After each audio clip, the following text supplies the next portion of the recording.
he do? He might go all the way. He gives it a ride. It's a chance. It'll be a goal. Beauty, buddy. Wants to roll through. He can. Cometh the moment. Cometh the champion.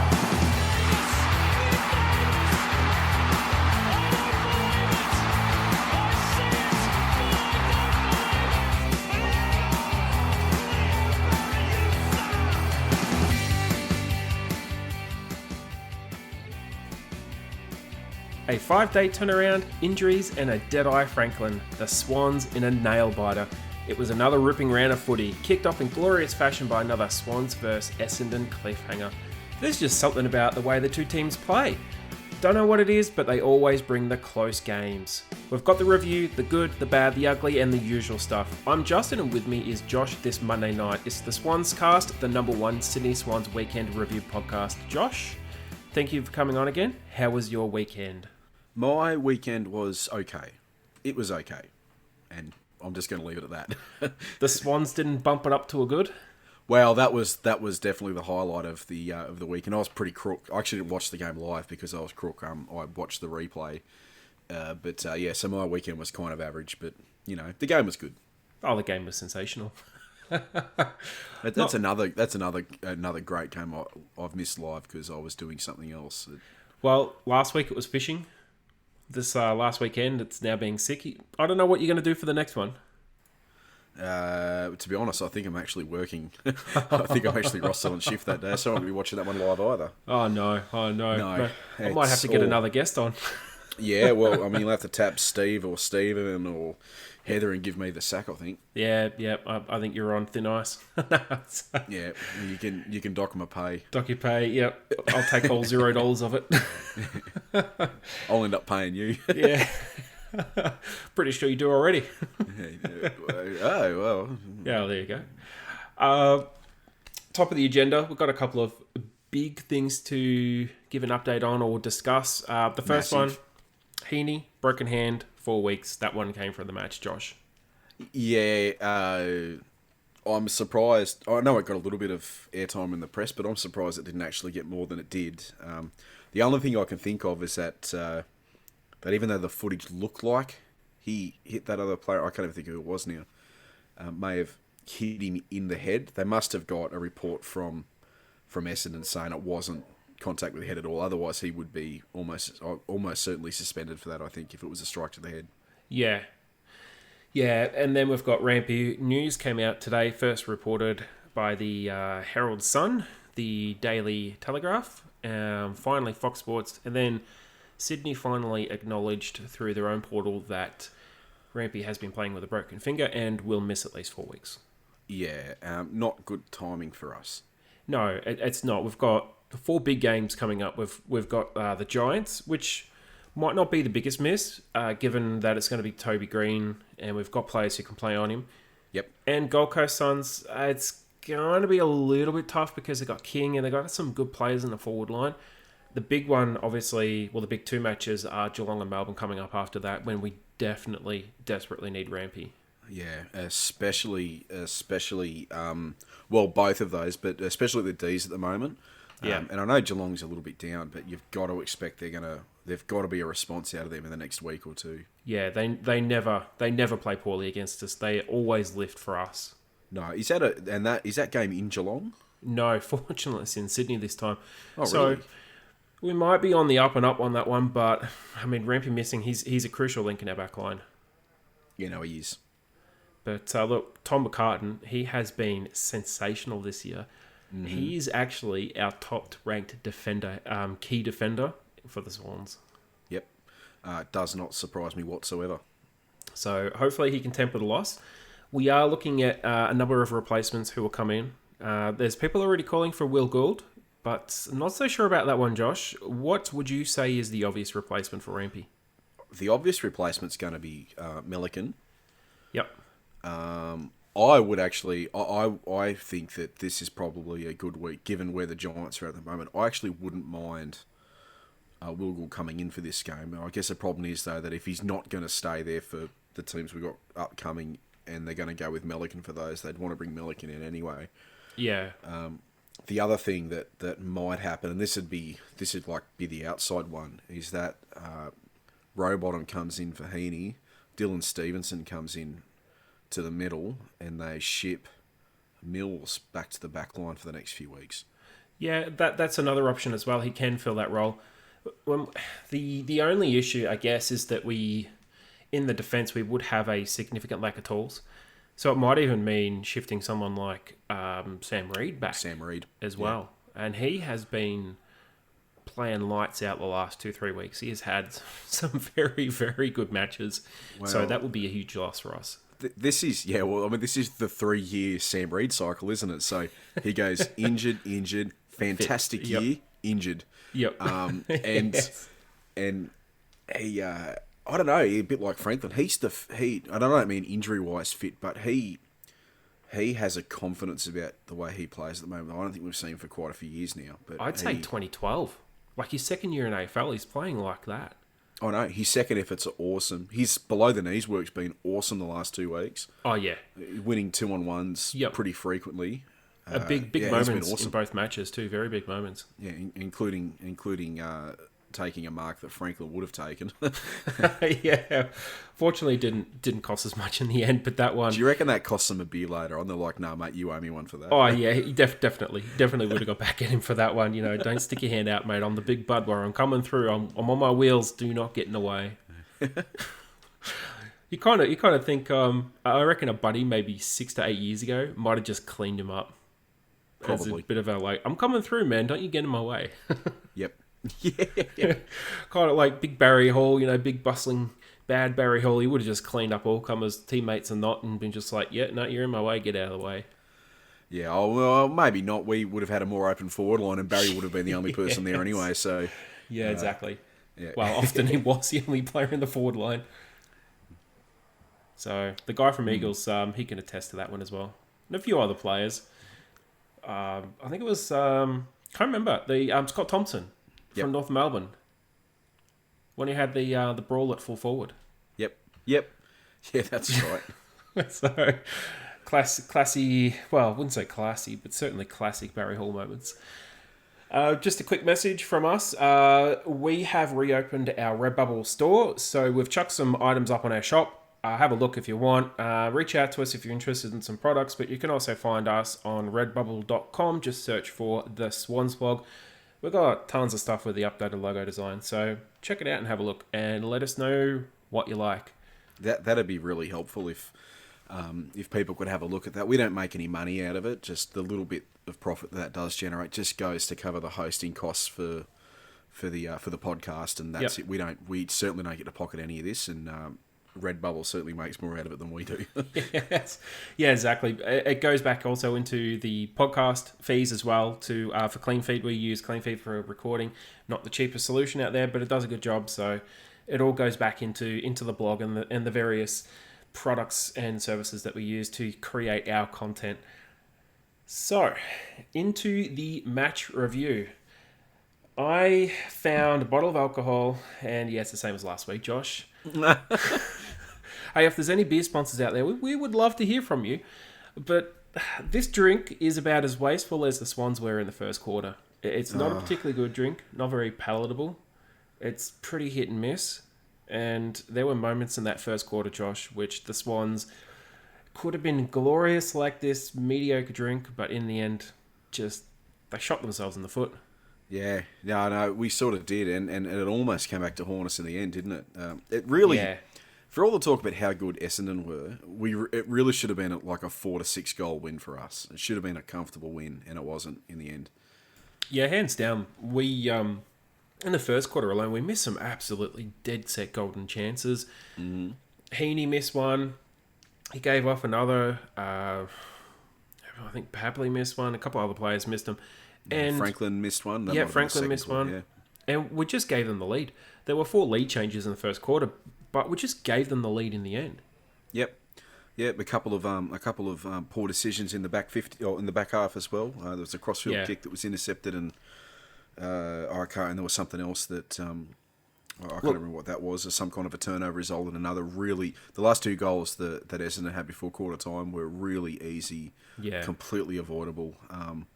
things that just came from, like a momentary lapse in concentration, and then they pole on the next, how many was after break? 3? Kick 3 in the first, and then I think another 3 there in were a 6 row. straight at one stage, and we were substantially behind at that point. I think it was 25 points. So it's hard to describe. Like, from me watching it, coming out from the gates, I knew it was 5-day break. Things were going to happen. Things were going to be difficult for the players. And to be honest, I was very surprised that we didn't rotate. And after the match, very surprised that we didn't rotate. We needed to rotate a couple of those players. And there were a couple of players who definitely needed to be rotated because they weren't exactly performing well beforehand. And they performed quite poorly on the night and looked quite tired. Yep. Nick Blakey in particular did not have a good game. No, and that's going to happen. You're young, developing. You're going to be up and down. But he was showing signs before the match, and during the match, it was just getting worse as the game progressed. And that fourth quarter kick out on the full when he absolutely burned Buddy, who was leading back to the goal square. Yep. That seals the match. It seals the match with probably 8 to 10 minutes to go. We're up by a couple goals. Again, we needed Franklin to kick us, off to the lead and off to the win with about 2.5, 3 minutes left to seal it for us. But yeah, we didn't make it easy on ourselves. We didn't. But for all the stuff going forward, and Nick Blakey burning Franklin, and if you actually want to have a funny moment, go and try and lip read what Franklin says after Blakey sprays that shot. We're really not going to was. say that on the podcast. No, it's pretty easy to figure out what he says. Just the inaccuracy in front of goal in the first and fourth quarters was a shocker. Yeah, it's one of the. You're right. It's a match we should have won by 4 or 5 goals. If not, we could have won it by 6 to 7. And it's for me watching. I know you watch it on replay, and I know a lot of people who are watching it were getting frustrated by the way we're shooting on goals. I mean, we were missing goals from directly in front. Mm-hmm. Some of the misses were unforgivable. I think Sam Reid missed basically almost a dead set soda from in front, from about 30 metres out. And, it took an Errol Goulden moment in the middle of the ground when we just looked dead, we looked flat, looked so slow. How good was he? How good was he in that 10-minute patch there? He just made it happen. He did. He dragged us back into the match. He single-handedly dragged us back into the match in that second quarter. And his second quarter was, I think it was ranked his best quarter of the year. Yeah, right. According to AFL Play Ratings. Yep. He was phenomenal in that second quarter. Without him, I would say the result would most definitely have gone in Essendon's favour. Well, if he doesn't have that 10 minutes where he was boiling hot, I'd say Essendon put another 2 on us, and then we're in real trouble. But where he chased down that contest, won the ball back, sent it upfield, and then he was managed involved to in the next re-inject. passage of play. He was involved in the next passage of play. That's right. And it was a 1-on-2, 1-on-3, and he still won it. Yep. And he still got the ball out, and just the next couple of passages over the next couple of contests throughout the rest of the quarter, he was just freakishly good. Yep, phenomenal. And he just somehow finds a way to set players up, Nick. And I know that Hickey didn't get a goal this time, and he had a tough one, on the boundary, and he missed it. But I think that's his first blemish of the year. But the way the kid plays was amazing. And speaking of Hickey, this guy has been outstanding. He has, for me, been the recruit of the year, even including Don Pike. Yep. Yeah, no, Hickey's been outrageously good for us. The other player that I'd like to call out here too is that his fourth quarter was, exceptional by his standards, and that's and seeing we're on this. Another player who's been outstanding for us, and his fourth quarter was particularly good, and that was Justin McInerney. Oh yeah, hands down. That last quarter was amazing. His vision to put that ball out for Franklin to run onto it in what was any other place that becomes a 2 or 3-on-1 contest, and Franklin loses it every single time. But that kick of McInerney's into Franklin that put us up, essentially sealed us the game, was a phenomenal bit of vision. But his whole fourth quarter was great. Yeah. I really like McInerney. I don't think he's sort of in that group at the moment. He's probably not getting recognised as much as they should because of Errol and Campbell and Franklin's return and Mills in the midfield. But but McInerney's been great for the last 2 or 3 weeks. He's been awesome. Yeah, he has been. And it's not missed on this podcast. Every podcast we've talked about him. Yes. Now, we talked about him last week as maybe let's just give him a rest for a week. But we said, does he need a rest? He came in the second round. I mean, kind of. He kind of looked at times like he needed a rest. But that last quarter was, like Goulden in the second quarter, those two young kids helped us win the match in some of the most impactful ways that they did. And a lot of people criticised James Bell. There was a couple of threads going up on some of the Facebook groups and Twitterverse and a couple other places where James Bell got attacked and, he's not good enough. What's he doing? He's not AFL quality. His impact from, I think it was about 15 minutes in from the second quarter throughout the game, he had far more impact than George Hewitt, Cunningham, and Blakey and a couple of other players, according to AFL player ratings. But it wasn't he can get many stats. I think he only ended up with about 4 or 5 disposals. But it was actually what he did off the ball and his pressure off the ball, which forced a lot of mistakes from Essendon. And there was a couple of really important contests, especially in the third quarter, in the fourth quarter, where he was able to impact the contest or win the ball. And it was crucial for us in those circumstances that he actually nullify or win. Yep. Yeah, and similar to a different extent, Harry Cunningham I saw was in for a bit of flack this week as well. And to that I'd say, what exactly did McDonald Tipping Woody do? He did nothing. He did absolutely nothing. No, that's right. He was almost a non-factor, and every time the ball went near him, Cunningham was there. Cunningham wore him like a glove. Like, it wasn't quite a hard tag, but it was pretty close. And yeah, right, I say Cunningham didn't rack up stats for this game, but neither did Tipper, and that was a win in its own. So hands down. Cunners was just fine this week, and I've never been able to understand the Cunningham hate. No, we in the Bloghouse, Mr. and Mrs. Blogs, we love him. He's one of our favourites. This guy, he goes in, he just does his job, no fuss, no muss, just gets in, does it, and gets out. He's not this flashy person. He doesn't have this outrageous personality. He's not like a rampy who's like you see him everywhere or something like that. He's just very quiet, consummate professional. He's very much like Nick Smith. Yep. Doesn't have the lockdown ability that Nick Smith had, but the guy is fantastic. Just goes about it a bit like George Hewitt in a roundabout sort of way, and probably I wish Gary Rowan was more like him. Do you know what I mean? In his consistency. So, like, less said about Gary Rowan, the better. I got a few choice comments, and I'm not going to utter on the podcast. No, you don't need any hate mail about that. No, I think some of that hate might stem from the fact that he started off as a forward and then a winger kind of midfielder, but he didn't have like a huge amount of impact. Then he went back to defence, and ever since he's gone back to defence full time, he has been solid. Yeah, like rock solid. And we've had Zach Jones, who came through, who started as a defender into midfield. And I mean, do we miss him? Sometimes, yes, but not really. Look at the way we play now. Not now. A couple of years ago, I think he was indisposable just because he was one of the few we'd had who would really take the game on. But exactly. He doesn't fit into our best 22 now at all. No, you watch him the way he plays for St Kilda. He gets the ball and he runs. He carries the ball. He doesn't spread it. He doesn't have the vision, and he never had the patience. He just get the ball and rush disposal. Yeah. So the players we've got now fit much better. Dylan Stevens, who you talked about before, the fact that he can't get a game it's stunning. He's tailor-made for this team. Yep. But that's just how good Chad Warner is playing at the moment to actually keep him out. And this kid is playing phenomenal. The Chad is playing phenomenal football. Thank you for correcting me. Yep, the Chad. Also, you can look at Parrish. He and Mills went head-to-head. Bit of a, they kind of drew. Yep. Zach Merritt, a lot of people lauded his game. He plays He had 1/3 of his touches were turnovers, though. Well, I was about to get to that. I was about to say that his fantasy points were high, his AFL fantasy points were high, his AFL rating was high, and he butchered the ball. Polled 4 coaches' votes, and out of 20 low 20s disposals, 9 of them were turnovers. I'll give him this, though. He had a freak goal.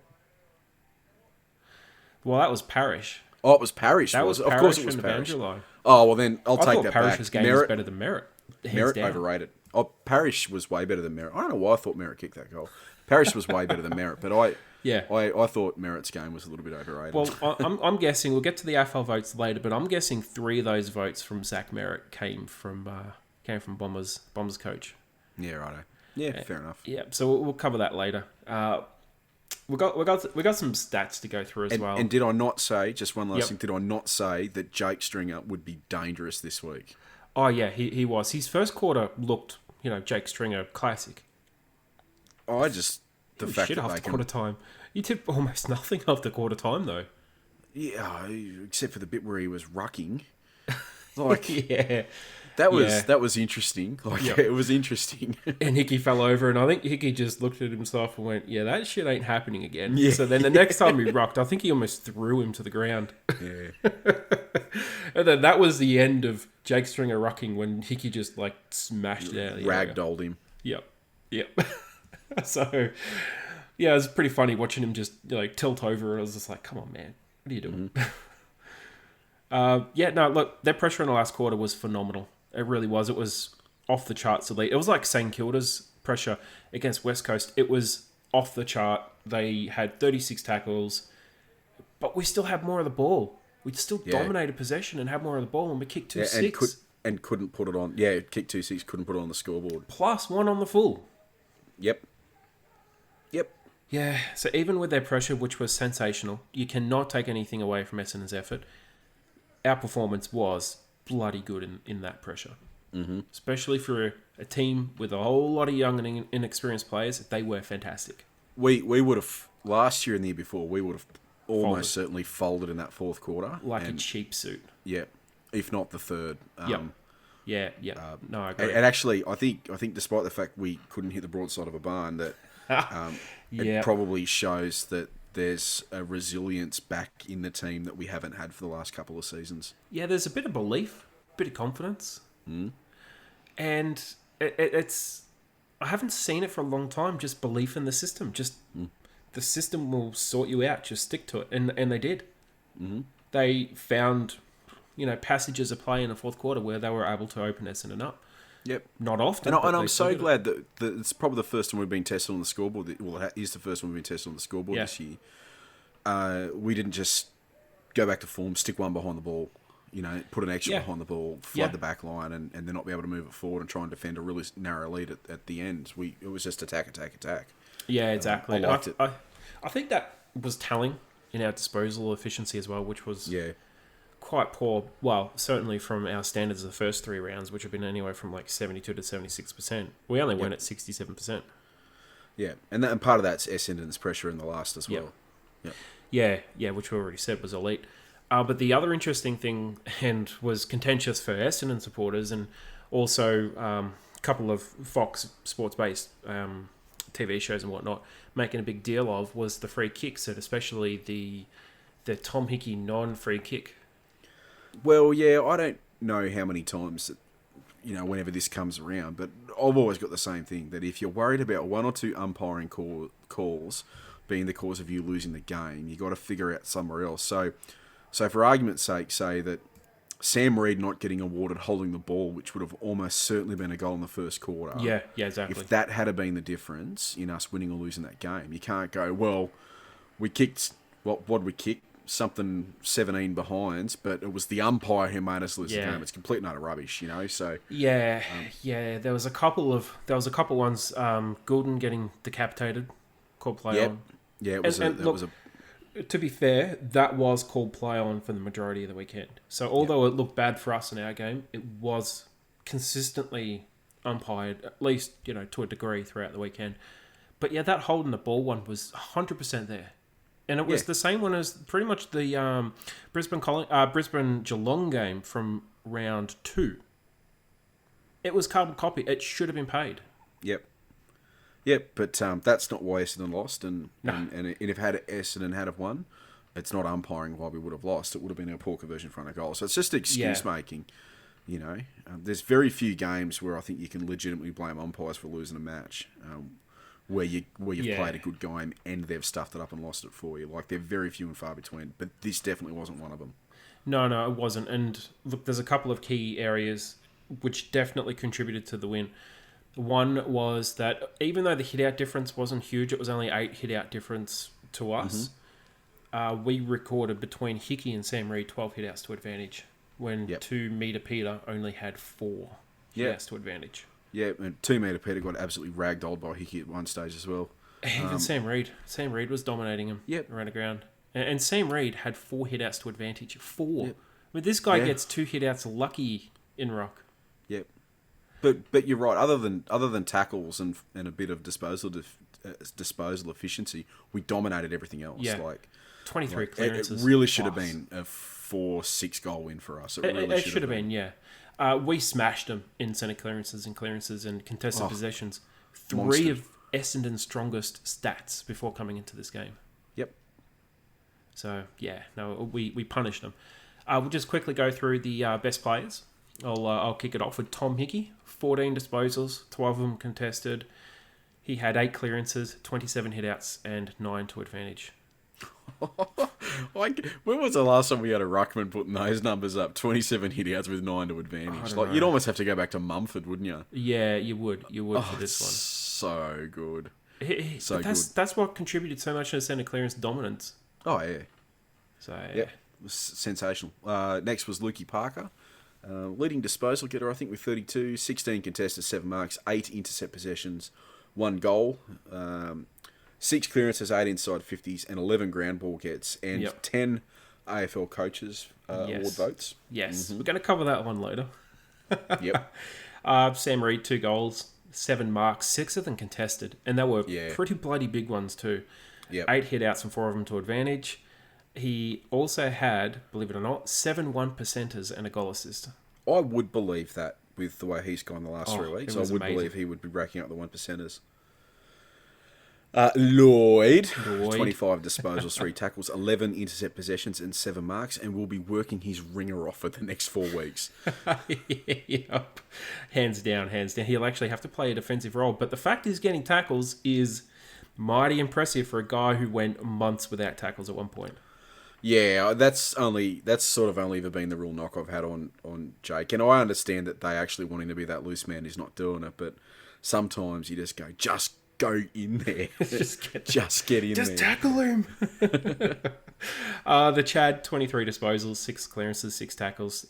He was big in patches throughout the game, and he had some major moments. And I'm going to put this out there. I can't remember a 19-year-old breaking tackles like this guy breaks them. And he's not the strongest player. He's not the quickest player. But he just smashes through them like he's going through a brick wall. Yeah, a bit of Mr. Teflon going on there. Oh, he is phenomenal in the way that he moves. He is super balanced. Straight into the social question, Josh. So, we put out a question after the Thursday night superb win. And the question was, who or what has impressed you the most this season so far and why? We got a lot of responses on this one, Josh. We took the best ones from Twitter, Facebook, and Instagram. Would you like to kick us off? Yeah, sure. With Sarah from Facebook, watching the young and old players work as a team is excellent. Yeah. And that was something that Kennedy touched on too in his interview a week ago. Yep. John from Twitter, our ability to bring the intensity to all 4 quarters of a game, that's what was lacking all last season. And as you said before, Josh, the season before. And probably the season before that too. Mm-hmm. Jaden from Facebook says, I think, 1, the fact that everyone except Daisy Pearce put us as 16th or 17th place team, and we exceeded expectations. Yep. Pretty smart chick, that Daisy Pearce. I think in the comment thread on that one also that Damien Barrett also did the same thing as well. Yeah, and Rowan Connolly had us in the finals too. Yep. In his pre-season prediction. Yeah. Yeah, he thought we'd be between 6 and 8, yeah. Yeah, I think they all did roughly 6 and 8. So we've got Kate from Facebook, Don Puck and John Longmire working together beautifully. 100% on that one. If it's not my favourite at the moment for the year, or for the season, it would be definitely my second, for sure. Oh, yeah. Darren from Facebook, the relentless effort and contested ball was amazing, but the execution of marks is what is most impressive. Yeah, there was a few seasons then when we couldn't mark the ball to save ourselves, especially Sam Reid. Yeah. Yep. Yeah. Nate from Twitter, lots will say the kids, but I'm going to go with Tom Hickey. He's really flourishing. Yeah. There was a long message about this one, so we had to trim this one down. But yeah, the Tom Hickey love is definitely coming through. Yep. Nova from Twitter, ability to adapt under pressure. Bombers didn't let us play the way that worked so well in the last few weeks. Yeah, that's true, isn't it? That there's a level of creativity and hustle as well that we sort of haven't had before. But like I'll say it again, I'm just so happy we weren't tempted just to stick extras behind the ball, which is what we would have done previous seasons. Yeah, exactly. Tyler from Instagram, definitely the Chad and Errol Goulden, as they've been playing like all Australians, even with them playing less than 10 games. Do you reckon they'd give a first-year player all Australian? Well, a first-year player's won a Brownlow, and a first gamer almost won the Norm Smith medal. When was that? I think it was. I'm convinced Raoul was going to win. Oh, yeah. The Brownlow last year. He had, I think, 8 votes in the first 3 matches. Yeah, the guy was a machine. Yeah, it's doable. I tell you what. Errol would have to be the red hot favourite for the Rising Star at the moment, though. Yeah, he would be. But I think also he'd have to be in the discussion for All Australian. If they don't give it to him, I don't know what small forward's playing better than him at the moment. Hey, come on. Remember. Well, I mean, they should have given it to Papley, but then they didn't. Oh, they've given some absolute stinkers in All Australian, though. Let me, or do I need to remind you the year that Josh Kennedy didn't get it, even though he's the competition's leading contested ball winner, and they gave it to Captain Courageous from Geelong, who'd been out injured for a third of the season. Do I have to bring that back up again? Oh, then they gave him the captaincy too. They gave him the captaincy. That was back in 2017? Something like that. Yeah, 2016, 2017. It's disgraceful anyway. All right, the last social response, that is a tangent and a half, but the last social response comes from Chris from Facebook, Errol Goulden. Out of the 3 rookies we picked up out of the draft, I thought he was actually the one with the least potential. And Chris, you're not the only one who thought that. A lot of people thought that. I don't know, Josh, if you'd seen him play in the NEFL matches beforehand or the academy matches? No, I was too busy dealing with COVID-related stuff when those matches were happening. So I got to watch Buckley's last year. I'm really out of touch with these guys in their last NEFL year. Yeah, the kid was a goer in the academy league, but watched plenty of Sam Wicks though. Yeah, especially when he played NEFL. Sam Wicks was good. Player of the Year votes. Josh, could you please kick us off with the Swan Blog's Player of the Year for round 4? Yeah, righto. So in 5th place with 1 vote was Callum Mills. 2 votes, Jakey Lloyd. 3 for Sam Reid, 4 for Luke Park, and 5 for Wayne. Oh, I didn't realise that was coming. Tom Hickey. Well, I was about jumped out of my seat then. Yep, the producer's at it again. The producer is playing funny buggers. Yeah. Tom Hickey, the animal. For 5 votes. 5 votes, Tom Hickey. So how's the leaderboard? How's the leaderboard looking, Josh? If I can speak. So 5th is Luke Park with 4 votes. 4th is Chad.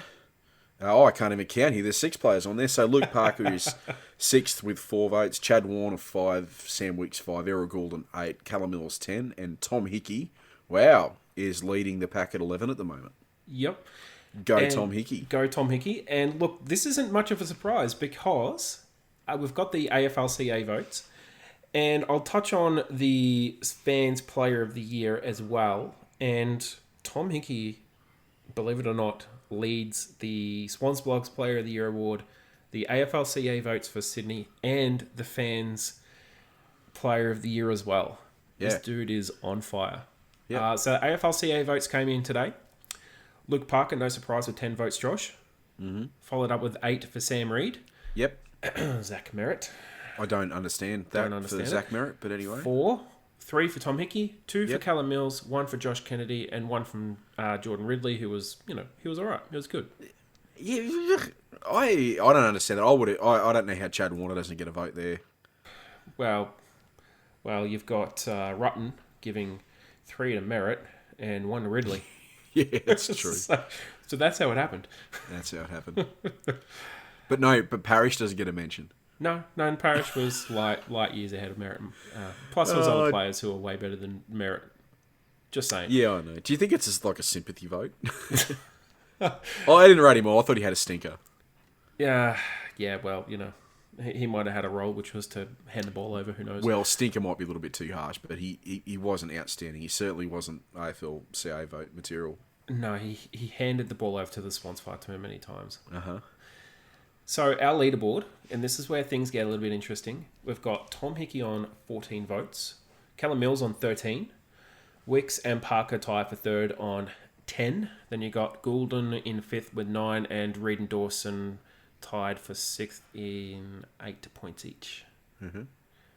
So it's looking good for us. Obviously, we're nowhere near the top of the leaderboard. We're a mile off the top of the leaderboard in this case, but that's looking like another dustpan Martin runaway.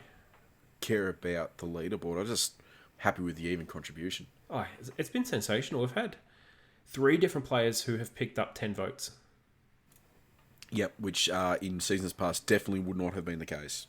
No, it would have been exactly. like Heaney, Lloyd, and I don't know, one other person. Mills would have had a couple. Parker, and that would be basically Kennedy definitely.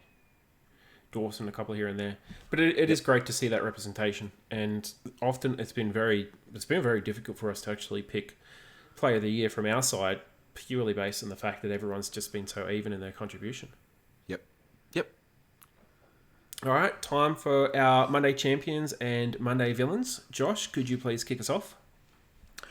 I relentlessly bagged the crap out of Lowell Kilda last week, but this week my champion is St Kilda. They've been re-promoted to St Kilda from Lowell Kilda for that amazing fourth quarter against the Eagles the other day, where they put on, 8 goals, 4 I think, to 1 behind.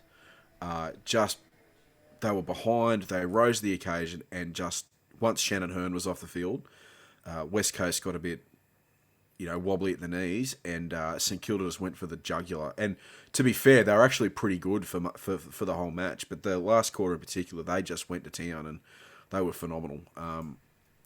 They've still got a little bit of their mojo, and they should have been bloody embarrassed about how they played the week before, but this week, my champion is St Kilda for turning it around. Oh, I love it. After one mediocre, one dreadful performance, they really lit up Etihad Stadium, and it was sensational to see that last quarter. Torched them. Absolutely torched West Coast. Yep. West Coast couldn't touch them. They couldn't get near it, and their pressure was more than Essendon's. Their pressure rating was over 210. It was past elite. It was literally off the chart. Yep. I've never seen that. I've never seen a pressure rating that high. So every time they had the ball, they just turned it over, and Saints just took it down the other end and scored. It was just phenomenal. Just flattened them. Yep. Which brings me to my champion. Now, last week I sinned out Brad Hill because he was dreadful, and he was one of the worst players by a mile of the round. No, my champion's not Brad Hill, but it would be fitting if it was. But my champion for this one is Nat Fyfe in his return. Mm-hmm. He was back to his best. Now, I love to give him the nickname Fat Knife because he cuts through butter just like a fat knife. And he was great for Freo, and he was one of the main reasons why Freo got a win. Great performer, and it was sensational seeing him back on the ground. Needs to work on his goal kicking though. Yeah, you could say that about a few people, but but I mean that's never been his thing though, is it? No. He's just a contested ball beast, and he was awesome. Yeah, exactly. Now, I'll kick off for our Monday villain. Mine is the AFL for not fixturing any Thursday night matches for round 7 and 8. Now, every Thursday night match, bar maybe round 1, has been sensational. Hands down, like the last 3 weeks, we've had some rippers on Thursday night. Yep. The last 2 weeks, it went down to literally the last 30 seconds of the match. Yeah. And we don't have any fixtured for round 7 and 8. And already the pundits have come out, people from Fox Sports, obviously not from AFL site. They'll never come from AFL HQ on this one. But everyone else has basically rounded the wagons and is just firing off arrows at AFL HQ, who's under fire for not putting in any Thursday night fixtures. Yep. And I don't know if it's like they're kind of afraid of that 5-day turnaround. I thought it produced a sensational game on Thursday night between Sydney and Essendon. They both had the same turnaround, the same time. They were both exhausted, and they both played lights out until the final siren. Yeah. Well, I'm not a fan of a 5-day turnaround just to fit a Thursday night fixture, but I understand what you're saying. I don't know whether it actually makes the football better or not. Brought it back to, I'd say, a more consistent level. Because if you give a team a lot of rest, then they can come out and play this really high tempo style for the whole game. And that's what used to happen when you'd have teams that have 8 days break and 6 days break. Yeah. Like, you would never bet on the team with a 6-day break. I think they were about a 90% chance to lose purely by the fact that they had 2 less days of rest. Especially if they travelled from Western Australia. I'm not against 6-day turnarounds, but I think 5 days is just absurd. It's an absurd turnaround. Yeah, it's probably a bit of a hangover from COVID, but Thursday night is definitely better than Monday night, hands down. Yeah, no, I will give you that. It's definitely better. Yep. All right, your villain, please, Josh. Well, I'm going to change mine. I had Chris Scott just because I like bashing Chris Scott, but I'm actually going to have Collingwood or Collingwobbles as my villain this week. Oh, I've got that later on. Oh, do you? Oh, sorry. That's all right. Yeah, go for it. Oh, maybe for slightly different reasons, but even scumbag. Yeah, but yeah, well, they sort of played like rubbish, but more. It's just sort of starting to get talked about now. Their off-field stuff, Bucks' contract's up for renewal at the end of the year. He's not coaching well. The sort of changed man and the charisma and that he had when he took him to that grand final against the Eagles a few years ago sort of doesn't seem to be there. The players look a bit disinterested. They don't have a president, and they just seem to be a bit of a club. Like, they look like they're lost at sea. At least the reporting would suggest they're lost at sea. So they're going to be my villain. And the reason I'm making them my villain is because they're one of those clubs who likes to sort of influence everyone because, they're one of the big Melbourne clubs. And it just annoys me that they try and influence people. Less so without Maguire there anymore, but they sort of influence a competition, but they don't have their own house in order at the same time. Yeah. So they're my villain for the week.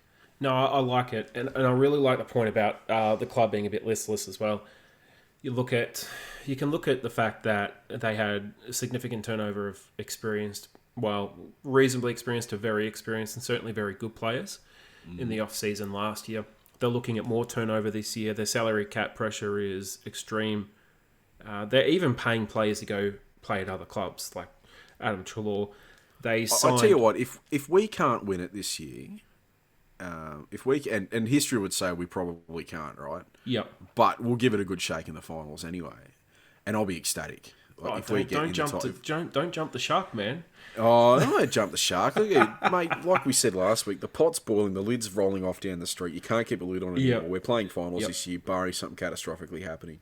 But if we can't have it, I'd love to see Treloar getting a premiership medal with the Dogs. Wait, there is I hope while the he's AFL being paid by Collingwood. I was going to say, I hope the AFL bring in the mid-season draft and he goes somewhere else and wins it somewhere else, apart from the Dogs. Yeah. That's just my personal preference on, no thanks to I Dogs. still hate North Melbourne more. Yes. Look, with the Collingwood thing, like Brody Grundy, they signed him up 7 years for $1 million. Yeah, I know. That is massive, massive money. And I'm surprised that clubs in the current environment are actually doing that. How can they have a ruckman who dominates the ruck that much and not be able to take advantage of it? He had 56 hit outs, not on the weekend, but the weekend before. Yeah. I think he only had like 12 to 14 hit outs to advantage. And they still lost. And then again, he dominated on the weekend, and they still lost. They actually lost by 5 goals in the end. I know. Mate. Anyway, enough about this. I've got to talk about St. Kilda later. We normally do the clan files, but we've got so much already we've talked about, so we're going to skip over that one this week. Yeah, we can clown us for not organising clan files. Yeah, sorry everyone about that one. It's on to the good, the bad, and the ugly.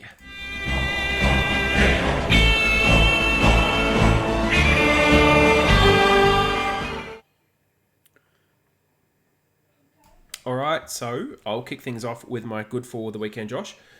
And I might not win too many admirers for this one, or I might lose a fair few fans for this one, but for me the good was the absolutely superb finish to the Port Adelaide versus Richmond game. Mm-hmm. After Port Adelaide should have been in the grand final, and arguably they should have won the grand final last year. But Richmond, they stuck in and they stole the game. But in the end, Port Adelaide, 2 players down. They've got Dersma missing for up to 12 weeks. They've got Butters missing for indefinite with his syndesmosis. They had 4 players with varying degrees of injuries of corkies and all sorts of things on the bench. And they just hung tough and just stuck it out to the end. It was an amazing win for a team that definitely earned it. The only win that I can remember being gutsier than that is us when AJ played his last game when he did his ACL again. Yeah. And we lost someone else that game as well. Was it Kennedy? Kennedy went out? I can't quite remember, but we were down early in that game and we came back and we won it. Came back. That was as gutsy as that game. I thought that they were... Port Adelaide were great. Yeah, it was a sensational game. Josh, your good, please. Oh, I don't know whether this is a good, but it's definitely a funny. And that's Smiling Joe Danaher almost accidentally kicking what could be goal of the year. And if you haven't seen it, go to the AFL website and have a look at it. And he kicks, he's a left footer, he kicks on his non-preferred across his body, so right foot, and he's trying to centre it so one of the other lines can run onto it. And it just rolls through the goals. And there's a shot of him on the sideline watching the ball roll through, and the look on his face, it's almost like he's disgusted he's accidentally kicked this goal. And he actually looks unhappy that it went through. And I just thought it was funny, so that's my good for the week. Yeah, it's a bit like Darcy Parish. There's shots of him where he just looks shocked that the ball just floated through when he was trying to pitch it up on top of the goal square. Yep. Bad. We've touched on this one before, but in particular, this is Collingwood's fade out. And they were in the game. Last quarter in the game, and GWS just blew them away. And Toby Green, another sensational game. But seriously, they have some issues, that club. Yeah, they do. Your bad, please, Josh? Just the injury to Heaney and Rampy. Yeah. Especially the Heaney one, because it really is... what would you call it? It's going to hurt us. It's just farcical that's how he got injured. Well, apparently he played 2 matches. With the Heaney one, farcical how he got injured, but with Rampy's already Rampy played one, 2 matches with it, yeah. Yeah, two matches with these fingers, so... Yep. He played, I think it was 2 or 3 matches last year with his broken hand. Yep. And then he finally said, no, I can't do it anymore. Why were we even playing... We were a rabble last year, so why were we even playing him anyway? The alternative was Melican. But who cares? Put Gould on the field. I don't care. Well, that's why we moved McCartan into the back line to cover when Melican was playing. And realistically, McCartan probably should have been there the year before. But actually, it wasn't going to. While we had a lead, that wasn't going to happen. So yeah, I know. I look at the defense now, and I'm like, yeah, Lee probably doesn't really fit in much anymore. Well, and you know what? It looks like both clubs, that trade for us and Port Adelaide have been awesome. It's enabled us to build a better list, and Ali is just going absolutely gangbusters over there. So that was a really good trade for both clubs. And hands it's down. really good. No, it has been amazing. And for my ugly, from the round, it was North Melbourne's last quarter. It was a really pitiful, dreadful way for them to finish a match that they had every right to be in the mix for, and if not, snatch it at the end. Yeah. And their injury list over the last 2 weeks is horrendous as well. Yeah. They keep falling, but they gave themselves every chance of being in this match. Every single chance. And they had 2 injuries in the first quarter. Yep. They led at 3/4 time, and Adelaide weren't playing good football. But North Melbourne's pressure and work rate was up, and then they just stopped. Yep. And it's happened 2 weeks in a row. They conceded 10 from the Dogs and 8 from the Crows. So they got to fix that now. Yep, they don't have the cattle anymore to do it. And what are they? They've lost 2 injured. And did Cunnington end up getting suspended? Yeah, he's been offered 1 match. Yeah. For his ridiculous hit. They're in a terrible position next week. They are. And I don't know if you watched the First Crack podcast, but they talked about it, about the fact that for the last 2 weeks running, North Melbourne have had the same 4 players, almost predominantly, almost specifically the same 4 players throughout the entire last quarter at centre bounces.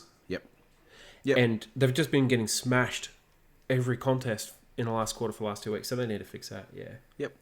Your ugly please, Josh?